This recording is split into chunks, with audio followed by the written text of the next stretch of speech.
Hi! In front of me is NOKIA T21 and today I would like to show you how you can change default apps on this device. First of all, go into Play Store and click on the search bar. Now install your new defaults. I will go with Opera Mini browser.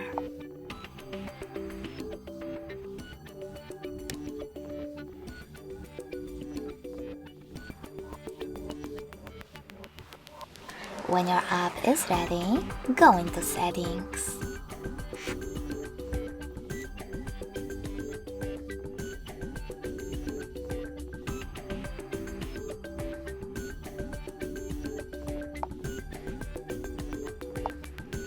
In Settings, tap on Apps category, scroll down and click on Default Apps.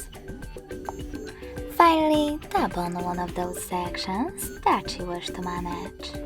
I want to change my browser app, so I have to click over here. Tap on Opera Mini in order to set it up, and click on the back button.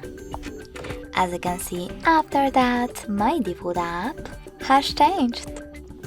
Thanks so much for watching. If you enjoyed this video, smash that like button, comment, and subscribe. Bye!